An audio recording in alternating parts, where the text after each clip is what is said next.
परम मित्र कौन है? एक व्यक्ति था, उसके 3 मित्र थे। एक मित्र ऐसा था जो सदैव साथ देता था, एक पल एक क्षण भी बिछुड़ता नहीं था।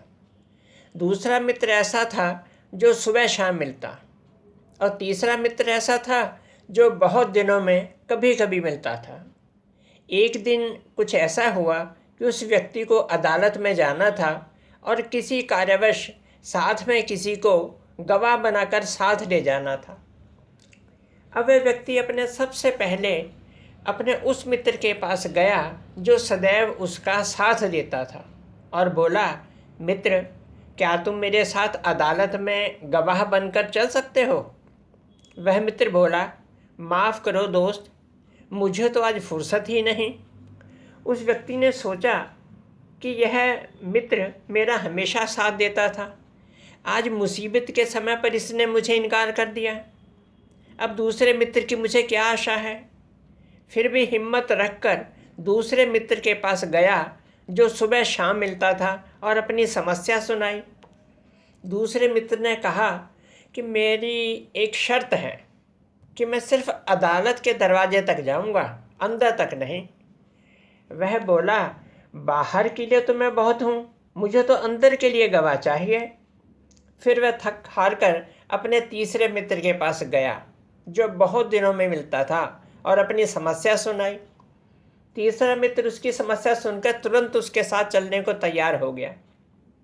अब आप सोच रहे होंगे कि वो 3 मित्र कौन हैं, तो चलिए हम आपको बताते हैं इस कथा का सार। जैसे हमने 3 मित्रों की बात सुनी, वैसे हर व्यक्ति के 3 मित्र होते हैं। सबसे पहला मित्र है हमारा अपना शरीर। हम जहाँ भी जाएंगे, शरीर रूपी पहला मित्र हमारे साथ चलता है, एक पल एक क्षण भी हमसे दूर नहीं होता। दूसरा मित्र है शरीर के संबंधी, जैसे माता पिता, भाई बहन, मामा चाचा इत्यादि, जिनके साथ रहते हैं, जो सुबह दोपहर शाम मिलते हैं। और तीसरा मित्र है हमारे कर्म, जो सदा ही साथ जाते हैं।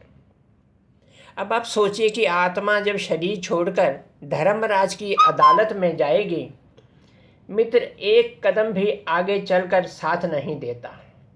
पहला मित्र एक कदम भी आगे चलकर साथ नहीं देता, जैसे कि उस पहले मित्र ने साथ नहीं दिया।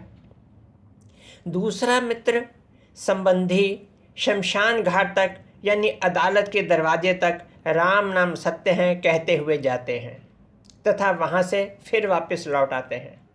और तीसरा मित्र आपके कर्म हैं, कर्म जो सदा ही साथ जाते हैं, चाहे अच्छे हों या बुरे।